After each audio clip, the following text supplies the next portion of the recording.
back to the daily Arizona update. Today, I'm going to show you how to sell your house without using a real estate agent. Now, you might be asking yourself, Cole, why would you make a video saying how to sell your home without a real estate agent? You're a real estate agent. Well, I'm going to give you all the tools that you can use to do it yourself. If you're capable, then maybe you don't even need a real estate agent. If you feel like it's too much work, or maybe the math ends up making sense to just pawn off the work to somebody else, then I'd love to be your guy. And I like to earn that business. Let's just say that you're competent and capable and you do not need a real estate agent. I went on to Zillow, the first thing I did, and just searched a for sale by owner home that is current, just so we had something to go off of. The first thing you want to do is comp your house. So this one is 4344 East Harrison Street. I'm going to use Redfin because I believe Redfin is good. Not as good as Zillow, but I believe it's what a majority of you guys will be doing. So start with the city that you are in. That will give you a good idea of where it is. So this home was 4344 East, I think, Harrison Street. Right here. Obviously, you're going to know your cross streets, but what you're looking for here when you're comping your house is you want to be inside of these cross streets, these major roads. You're going to know your neighborhood well, so you're going to know, for example, I do, that this is not the same as this neighborhood here. But for comping sake, that doesn't matter as much because it will become apparent. So we come here and we're going to go and do our draw feature, and you're going to do your best with a mouse and keyboard. So draw a straight line. Boy, is it tricky. They don't teach you that at school. Okay, there we go. Ooh, and it straightens it out for you. See, I don't ever use Redfin, but I figured I would do something new for you guys. We're going to go sold. And then generally speaking, if you're in a super big subdivision, you're going to want to price your home down with the beds and baths that you have. 434444 East Harrison Street. We know for a fact here that this is a 3-bedroom, 2-bath. So I would do at least 3 bedrooms. And then I would do 1.5 up. And then I would go sold within the last 6 months. Now we're going to see 37 homes. We're going to look back at our subject, which will be your home. We're going to see 1892 square feet. The first thing we're going to do is, could we find one that is a model match? So bingo, here we go. This one, I would love to open this in a new tab. But the tools of our time, I am a Chrome guy, but I have to use this to capture, so bear with me.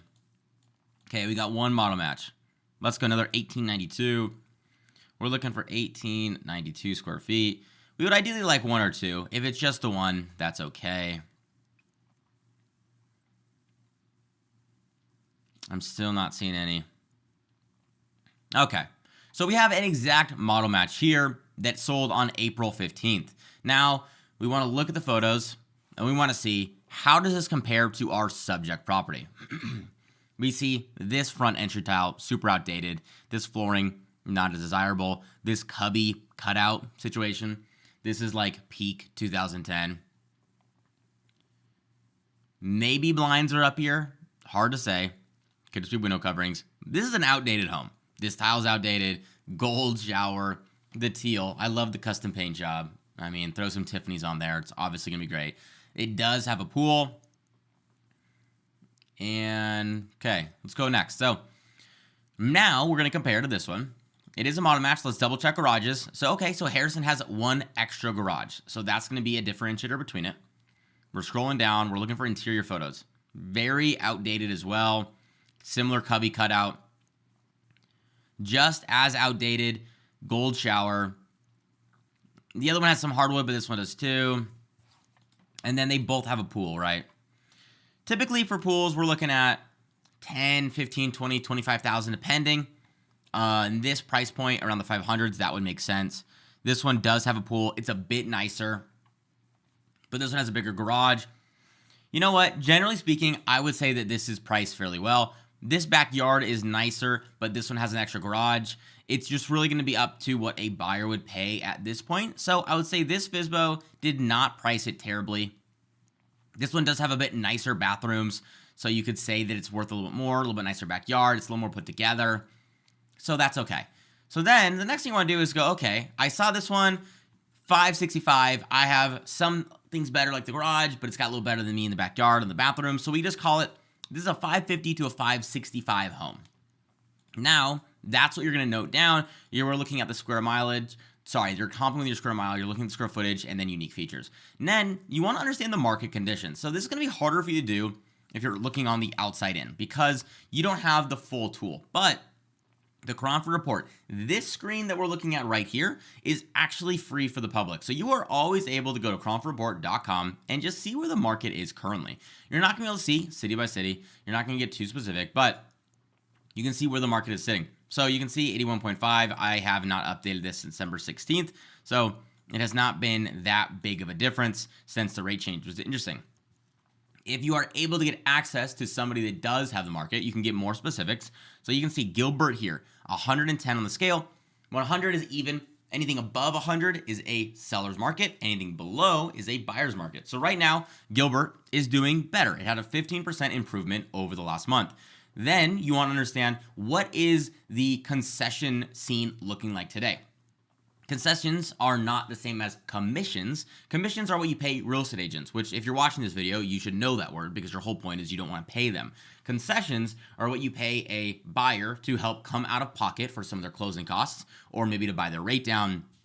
Typically, when you're in a market that gives concessions, it's going to go seller gives to buyer. Rarely does the buyer give to seller, even in the hottest of market. So I went through and I just looked at Gilbert Homes and I wanted to see what was closing and were there any concessions. The bad news, if you're in this city right now, is there are concessions happening. This one here paid $24,950 in concessions for a $630 purchase price home. Another one, $12,486 for a $615,000 home. Typically right now, concessions are around $10,000. So this is somewhat common. But here is the issue.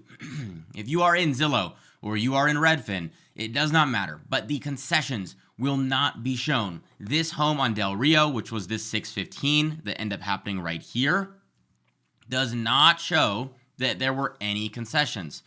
So you're seeing that this home was sold right here for $615,000. But that does not show the full picture because it had $12,000 here. So really, you have 615 minus $12000 equals, you're at like 603K, right? Which is fine. 603,000 is still great. I would consider that a good comp, relatively speaking, but a $12,000 difference is pretty big if you are looking to keep every single dollar that matters. So you don't want to be caught off guard when you're going to sell it and then all of a sudden you get $12,000 less. In reality, that was the expectation. You were just not aware of it from the outside. Next, you want to prep your home and take photos. Now, this should be obvious, right? You need photos of the home. Harrison, the photos are fine. I mean, it looks like maybe someone's Android phone went out there and took them, and they thought, man, what am I paying a real estate agent for? These are great. He even got down, or she got down and got this angle. Get a little chandelier action here. Clearly, this is like a coming up angle. I don't even understand the point of that photo. This one, I love the shadows. That is fantastic. It's great work, really. Chandelier, you can see, I don't even know if there is a backyard, right? Would there be a backyard? No? Frowny face. So, prep your house and take photos. Dude, just pay for the real deal. What are we doing skimping on that? The thing you need to sell your home is someone to understand what your home looks like, so let's pay for them. In the past, we have paid for ListLogix. So this is a company you could reach out to and call. You could just Google Arizona photographers real estate. You'll find them. This one, they're not bad. We've also used Rocket Lister. They both have good reviews. General tips, declutter, hide personal items. Don't put anything controversial out. If you have things that are very obviously political figures, then maybe we just put those away. Don't eliminate half of a buyer pool. Considering that Arizona is so mixed today, you're going to lose about 50% of your buyers. It just doesn't make any math sense to do that. I don't care what you believe in. Losing 50% of your potential buyer pool is just stupid. So don't do that. Next, there are 3 reasons that a home will not sell. One is it syndicated?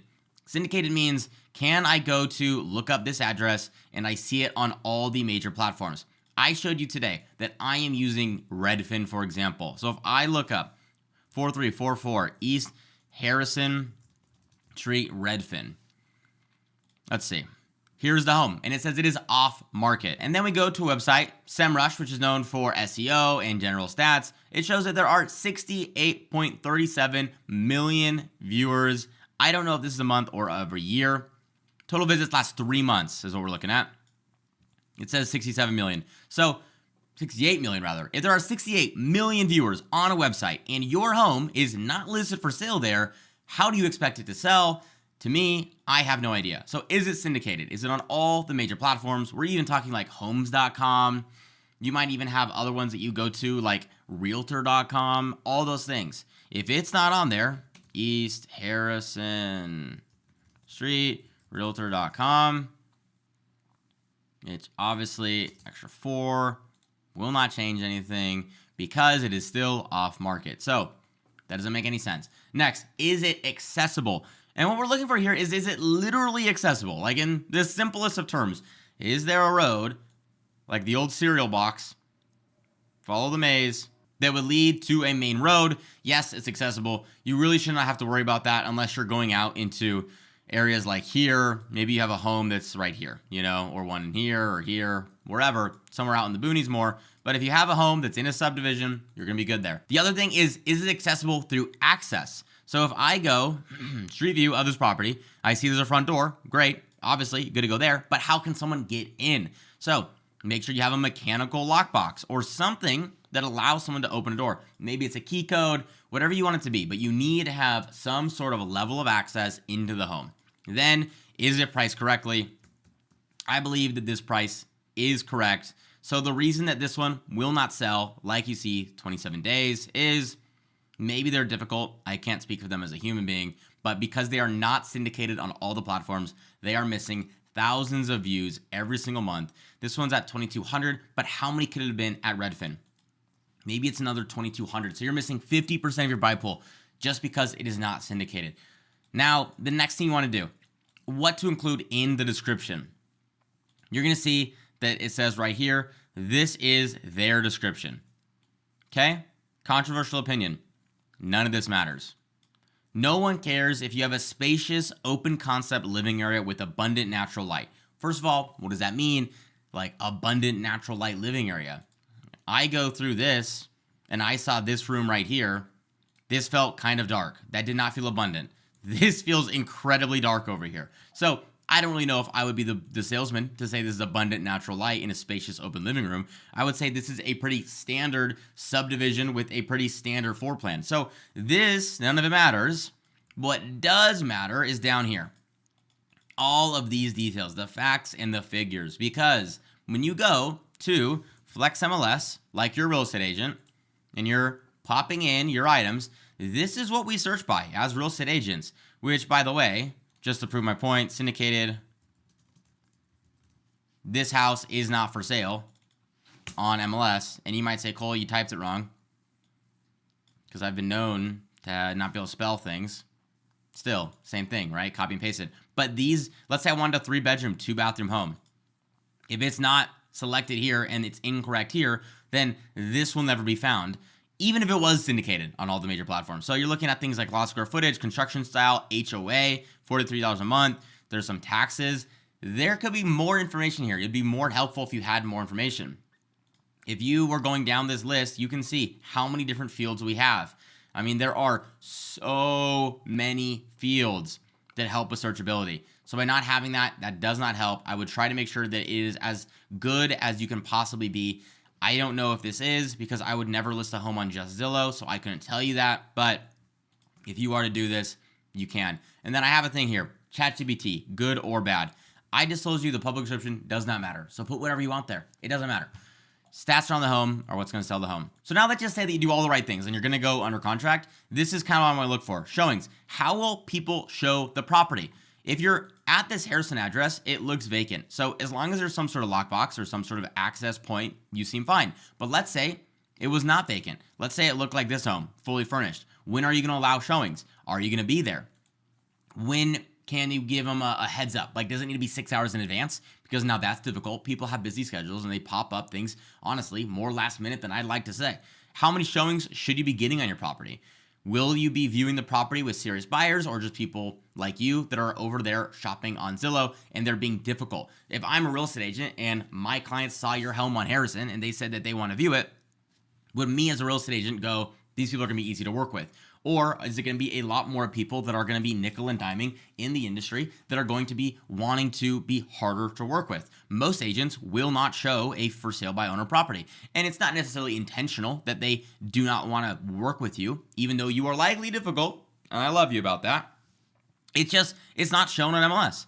If I was going through my criteria here, I just showed you, Harrison Street would not pop up. So it's not that they don't want to work with you, it's just that they don't end up working with you because you don't put it in the place that they are. If it is not an MLS, it is harder to see. It also comes with bigger issues, like disclosure issues that you may not provide to the agents. Are you going to have the full inspection reports? Are you going to have the insurance history? Are you going to fill out the SPUDs, the seller property document statement, seller disclosure statement, the seller property disclosure statement? Don't quote me on that.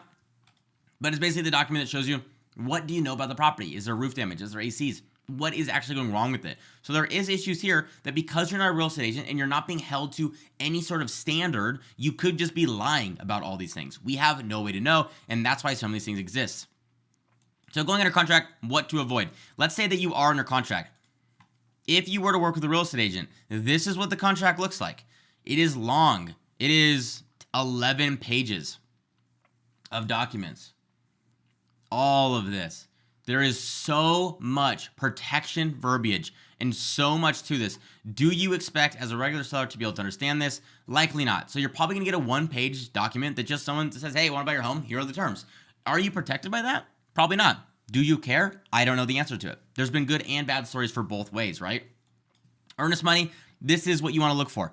This is how much money is going into the escrow account. This is how much money that's going to the escrow account. This is how much money that the person is putting in good faith. In theory, if they were to back out and they don't have any other way of leaving the contract, this would be money that you keep. The bigger the dollar amount, the more interested they typically are. Pre-qualification letter. Can they buy the home?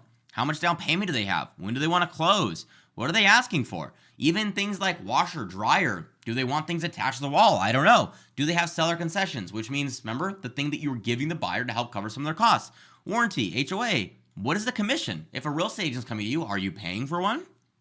What does a loan contingency mean? What is an appraisal contingency? Inspection period. Where will title be held? What does a contract breach look like? And by the way, do you even need it?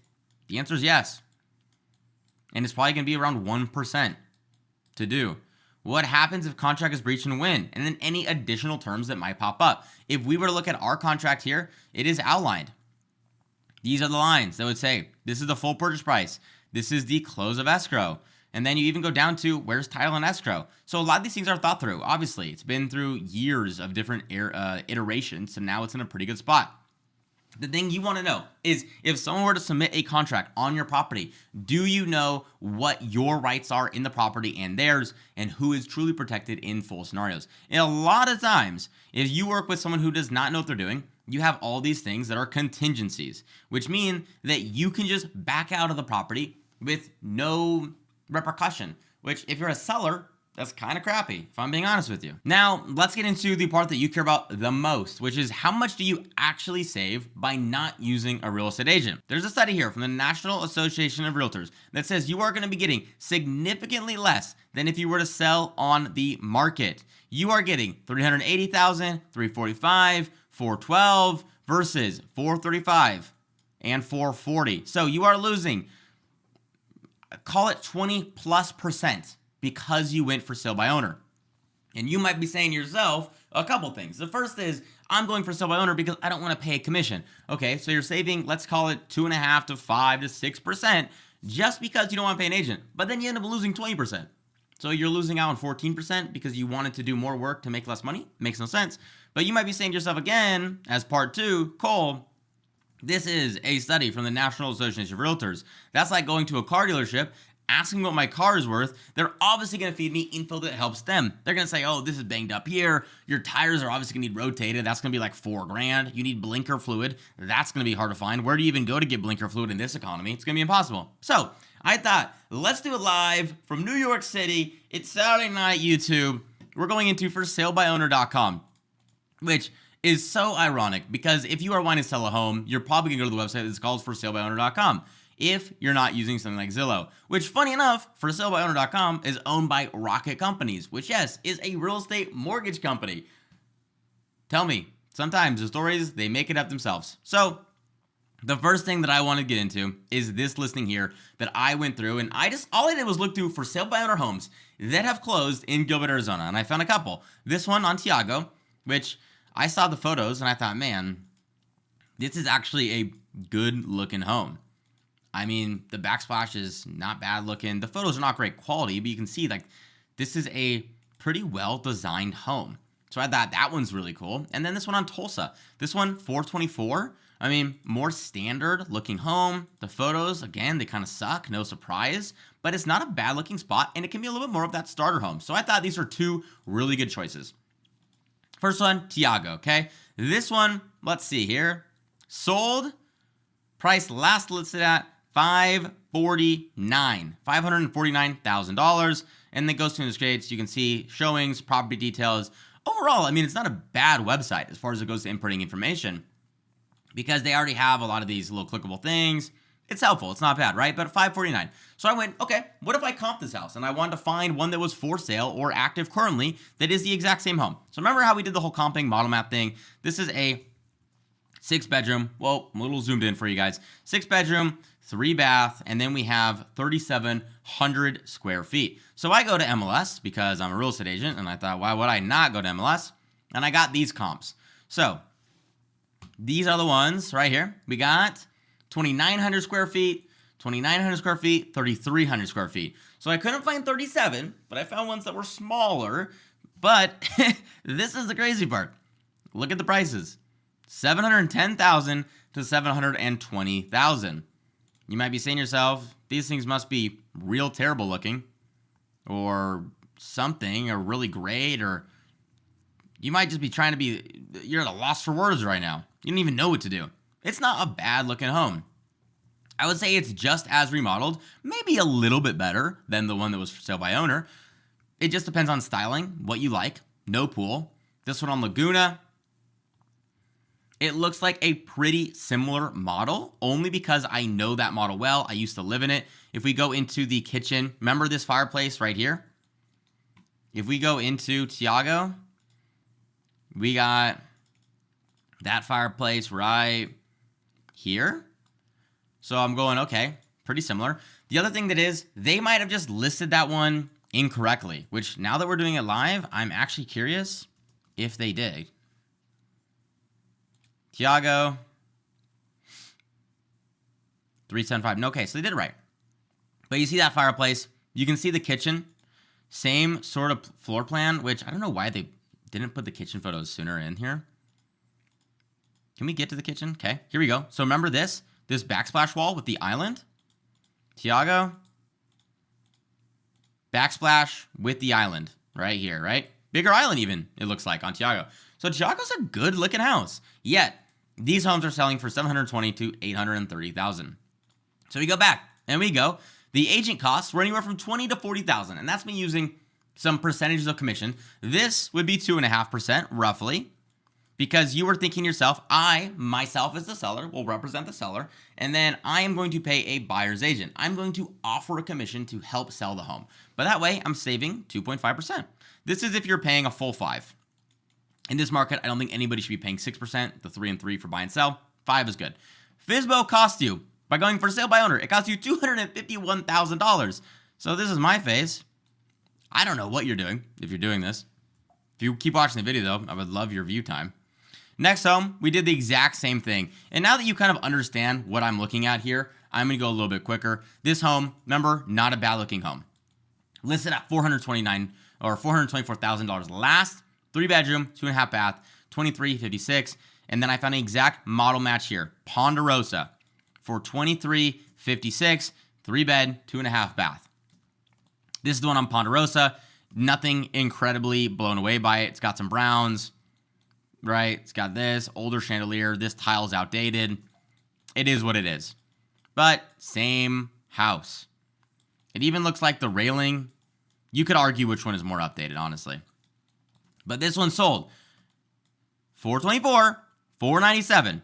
Less dramatic, because it should never be this dramatic, but this one was significantly more money. Still, your agent costs running from $12,500 to $25,000, depending on the 2.5 to 5%.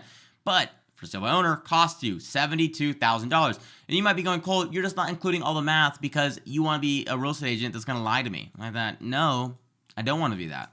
So here's the sales price. An agent home sold, $497,000. The 5% commission, minus $25,000. I picked the bigger number, assuming that you're listing with an agent and then you're paying an agent. Your net is $472,000. Then, after your sales price as a FSBO, right? I'm putting this at the end because you wouldn't have paid this as a for sale by owner. You would have made an extra $42,650, even if you paid a real estate agent. You left $42,650 on the table by doing this. It is interesting. So imagine I woke up one day and I said that I want to make my life hard. I want to do more work and I want to have to pay someone $42,000 to do it. You'd call me crazy. If you don't want to do that, go to livingphoenixmetro.com/YouTube or click the first link in the description. I'd love to help make you an extra $42,000 to $251,000. If you still watch this whole thing and you thought I want to do it by myself, again, you're welcome to do so. These are the exact steps I would do it. That's how I'd comp a house. This is public data that you can go find online. You can go and take good photos. Here is how to buy a lockbox. Clearly, Home Depot is cheaper. You save $5. Go to Home Depot. ChatGPT can do your description. Make sure your details look good. Going under contract, you really want to make sure that you're aware of the earnest money, the pre-qual, the inspection, the contingencies. Maybe use ChatGPT to help you there. I can't tell you. Then do the math and ask yourself at the end, why you're even doing it to begin with. I don't know. This was a video that I hopefully helped you understand why people use real estate agents. If you still don't believe me, go do it on your own. Let me know how it goes. Peace, y'all. I'll see you in the next video.